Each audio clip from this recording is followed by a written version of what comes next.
はい、じゃあこれからキャサリン・トマーズのスケートボードパークの看板の下地の白を吹いていきます。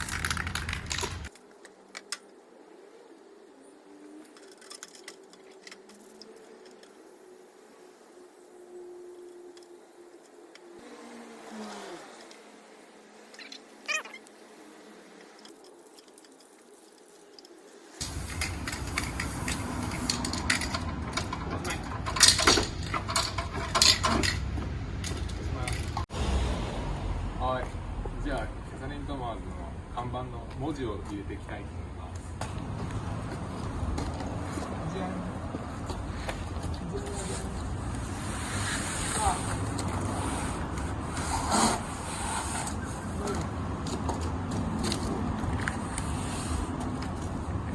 なんかバラバラになっちゃった。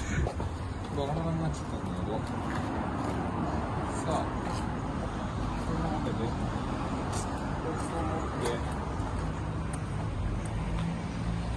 必要なパーツ B これだ。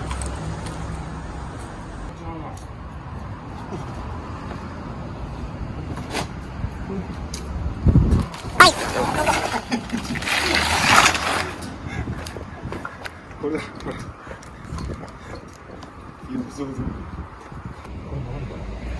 それ A じゃん。スケートの A。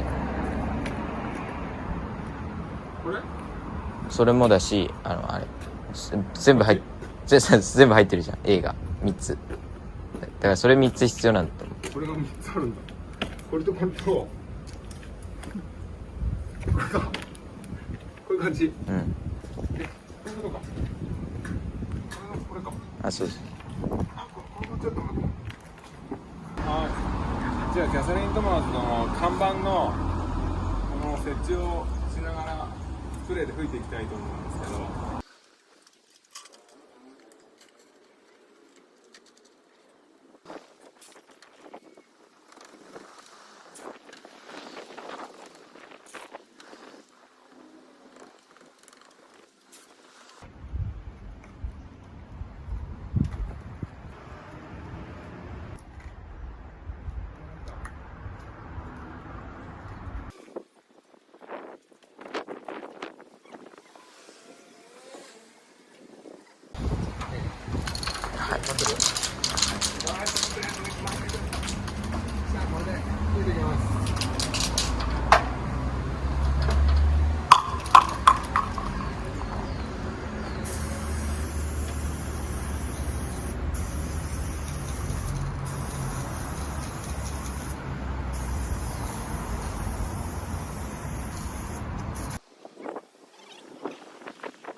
これでね、吹けたよ。吹けたし、まだ乾いてないけど、もう雨降ってきちゃったから。取るよ、もう。取っちゃう。いい？取るね。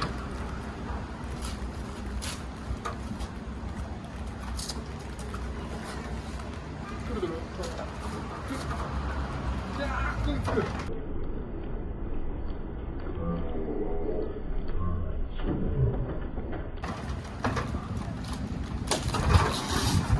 そう。すげえ。すげえ。なった？うん。あキャ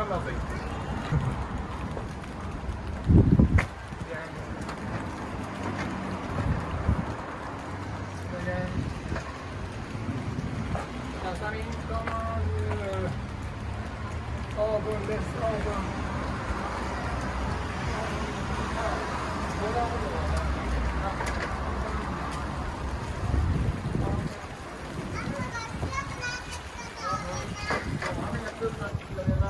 あ。